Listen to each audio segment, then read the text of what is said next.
What's up, EFD squad? With the Champions League final coming up, let's take a look at 10 of the very best. Do note, we will also be delving into the European Cup era for this one. 10. Terry's Tears in Moscow. 2019 marks just the second time that two English teams have contested a Champions League final. The first came back in 2008 when Sir Alex Ferguson's Manchester United took on Avram Grant's Chelsea. The Red Devils had just pipped the Blues to the Premier League title by 2 points, and despite Jose Mourinho leaving Stamford Bridge early in the season, he left behind one of the most robust counter-attacking sides ever seen in English football, one that Ferguson had struggled against on numerous occasions over the previous 4 years. Both teams travelled to Moscow in great form, having lost just one game between them en route to the final. And on the pitch, they fought out a fiercely competitive match, with United dominating the first half, Chelsea the second, and both teams missing a string of gilt-edged chances before it was decided on penalties. And despite ending up on the losing team, the game's defining player was undoubtedly John Terry. The Chelsea captain, arguably Europe's finest defender at that point, went from hero to villain, keeping his side in the game by pulling off a spectacular goal line clearance in extra time, before appearing to spit on Carlos Tevez during a scuffle which eventually saw Didier Drogba get sent off. He got his comeuppance in the shootout, slipping and hitting the post when given the chance to wrap up the tie, and his teary face after the match became one of the iconic Champions League images. 9. La Decima. When Real Madrid won the Champions League in 2002, their third in 6 seasons and 9th overall, many expected Los Blancos to dominate the competition for the next decade and swiftly add a historic 10th to their trophy cabinet.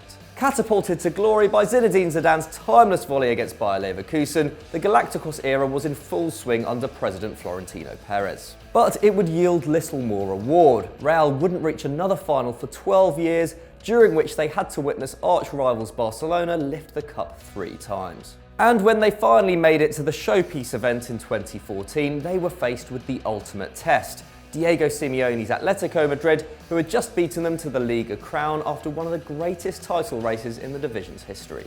With Perez 5 years back at the helm, a new Galactico generation took to the field, including Cristiano Ronaldo, Karim Benzema and Gareth Bale, who had been bought for a world record fee the previous summer.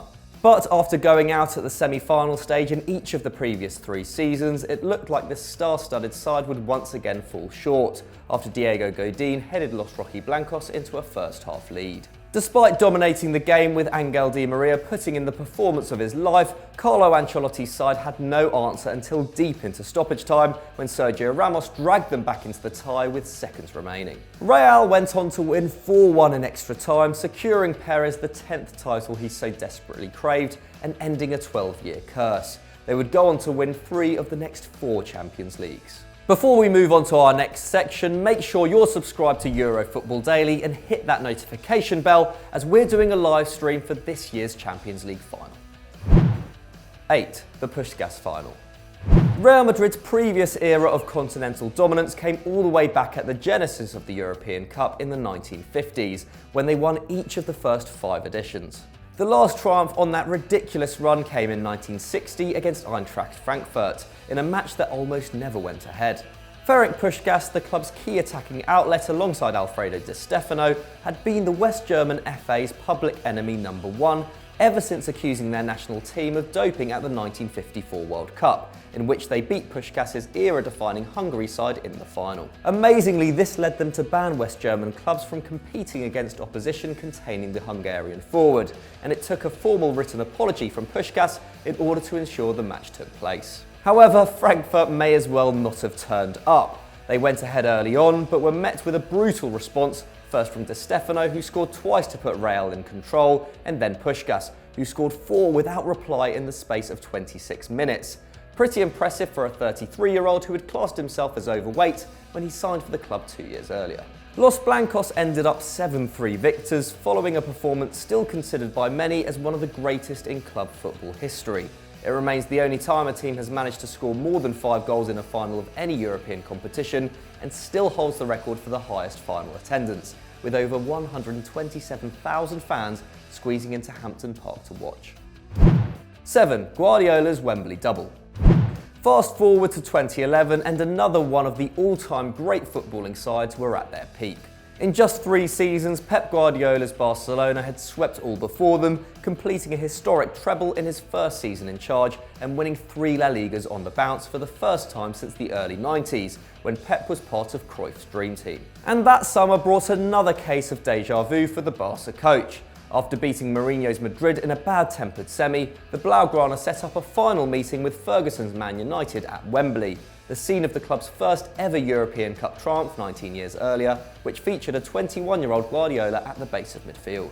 That game had been a tight affair with Sampdoria, only decided by a Ronald Koeman rocket free kick after extra time. But this was no repeat. Barca totally outplayed their opponents for the full 90, and save for a nervy few minutes following Wayne Rooney's equaliser, steamrolled their way to a 3-1 victory, putting 12 shots on target to United's 1. After the game, Ferguson described the defeat as a hiding and claimed Pep's side to be the greatest he'd ever faced as a manager, a view no doubt shared by many others in the profession. However, Guardiola has failed to make a single UCL final since. 6. Der Klassiker. Despite Europe's biggest domestic rivalries producing some of the continent's greatest sides, it very rarely leads to derby meetings in Champions League finals. While Real and Atletico Madrid came up against each other twice this decade, it was the first time teams from the same city had contested the showpiece match, and we are still waiting on an El Clasico final. Meanwhile, Milan and Inter have only met at the quarter and semi-stage, and Man United and Liverpool have never even faced each other in the competition. But in 2013, Germany's most historic rivalry descended on Wembley. At this point, Bayern Munich and Borussia Dortmund weren't just the best teams in their country, but in Europe too, having dismantled Barca and Real in the semis respectively, with the Bavarians knocking the Blaugrana for 7. And while Jurgen Klopp's gegenpressing machine was in full flow, Bayern were very much living up to their FC Hollywood moniker. Jupp Heynckes' side had won the Bundesliga by a landslide, had Ribéry, Müller and Lahm in the form of their lives, and were 2 wins away from becoming the first German club to complete the treble. The game itself was a tight end-to-end affair, with keepers Neuer and Weidenfeller making 13 saves between them. It was a bad-tempered night too, with Dante lucky to stay on the pitch after he gave away a penalty by kicking Marco Reus in the stomach, and Robert Lewandowski stamping on Jerome Boateng's ankle. But there was a fairy tale ending for Arjen Robben, whose 89th minute winner exorcised the ghost of the previous year, when his missed penalty helped pave the way for Chelsea to cause one of the big UCL upsets. And sadly for Borussia fans, it effectively marks the end of their assault on Bayern's German monopoly. Mario Götze left for the Allianz that summer, and over the next few years, Lewandowski and Mats Hummels would follow suit. 5. The Lisbon Lions. Rewind now to 1967, when Celtic met Inter Milan in Lisbon. Despite England winning the World Cup the previous year, British football had yet to truly impress on the continental stage at club level. In fact, since the birth of the European Cup 11 years earlier, only 4 clubs had won the competition, with no team outside Spain, Italy or Portugal lifting the big-eared trophy. And this final was expected to carry on that trend. Helenio Herrera's Inter had won 2 of the previous 3 editions, with the Argentinian coach's Catenaccio brand of football making them Europe's toughest team to break down, and contained genuine superstars such as Giacinto Fischetti, Armando Picci and Sandro Mazzola. Jock Stein's Celtic, on the other hand, were a far more humble proposition, with all but one of their 15-man squad being born within 10 miles of the club's stadium in Glasgow.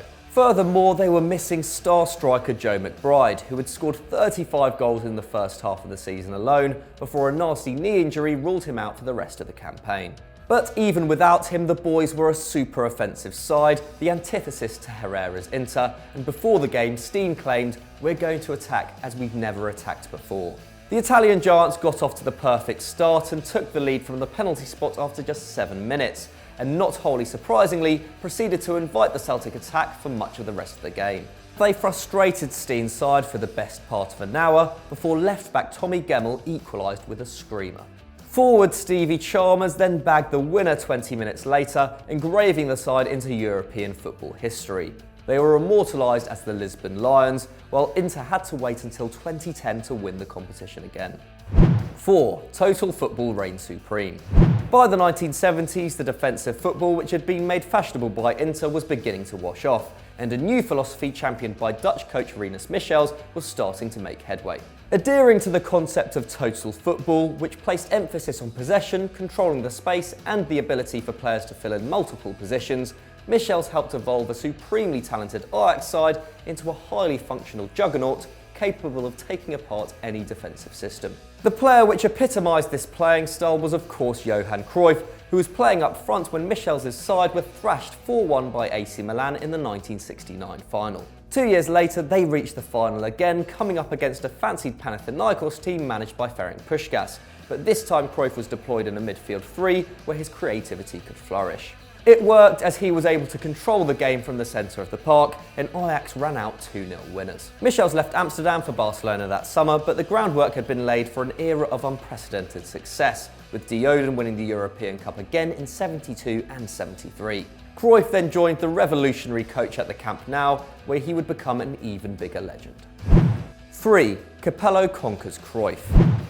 The late 80s and early 90s saw AC Milan and Barcelona provide us with two of their greatest ever teams. Under Arrigo Sacchi, Milan won back-to-back European Cups while displaying their own take on total football, built off the foundations of astute zonal marking and a mean defence containing Franco Baresi and a young Paolo Maldini. Barcelona, meanwhile, were the aforementioned Dream Team, an era-defining side built by Cruyff. By the time the two clubs met in the 1994 final, Sacchi was long gone, with Fabio Capello carrying on his good work at the San Siro. But having just wrapped up their fourth consecutive La Liga title, Barca went into the game as favourites, with Capello forced to play a weakened side after injury hit his star striker Marco van Basten and suspension ruled out captain Baresi. Meanwhile, UEFA restrictions on foreign players meant Milan were also without Ballon d'Or winner Jean-Pierre Papin, while Cruyff had to leave out Michael Laudrup in favour of Ronald Koeman, Hristo Stoichkov and Romario, who had just hit 30 goals in the league.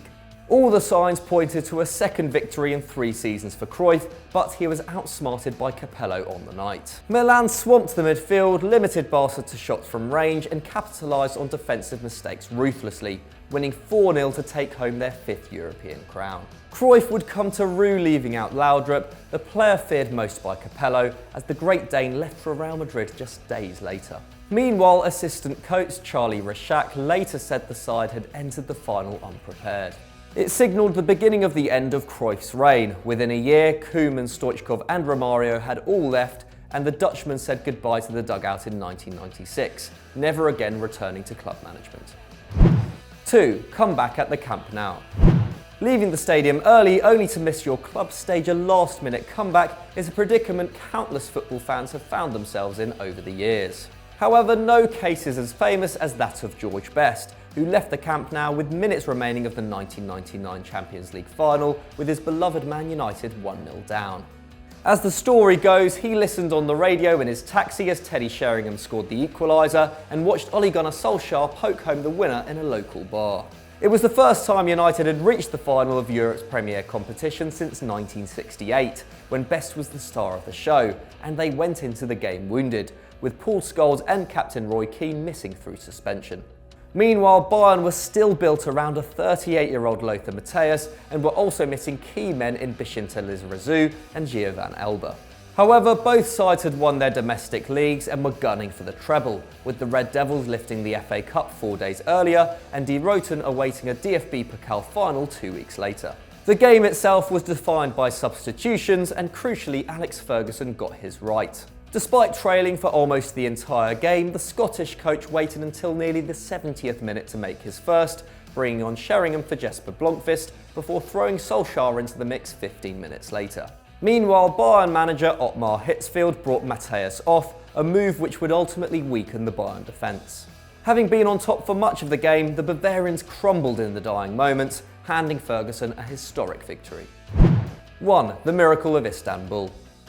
Let's face it, nothing on this list quite compares to the ridiculousness of the 2005 Champions League final. One of the great mismatches of the modern era, an AC Milan side which had won the competition 2 years previous and contained the likes of Cafu, Maldini, Nesta, Pirlo, Kaká and Andriy Shevchenko, came up against a Liverpool team who had finished 5th in the league behind David Moyes' Everton and counted Jimmy Traore and a barely fit Harry Kewell among their starters. However, Rafa Benitez's side went into the game in Istanbul off the back of a fairy tale run, only making it through the groups after a last-minute screamer from captain Gerrard and taking the scalps of Italian champions Juventus and English champions Chelsea in the knockouts. Nevertheless, this seemed like a bridge too far, and especially so when the Merseysiders went into the break 3-0 down.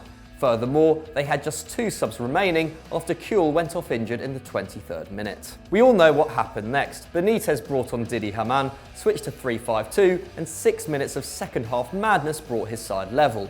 But they still had to weather an almighty storm to get to penalties. Milan had 2 efforts blocked on the line, Dudek pulled off a point-blank double save to deny Shevchenko, and Jamie Carragher made countless last-man challenges in what was perhaps his greatest ever performance. Liverpool won the shootout, securing a historic 5th title, and debate rages to this day as to what was said in the dressing room at half-time. So those were our 10 greatest ever Champions League finals, but have you got any more shouts? Let us know in the comments below. If you enjoyed this video, why not check out Stat Wars, and as always, don't forget to like and subscribe.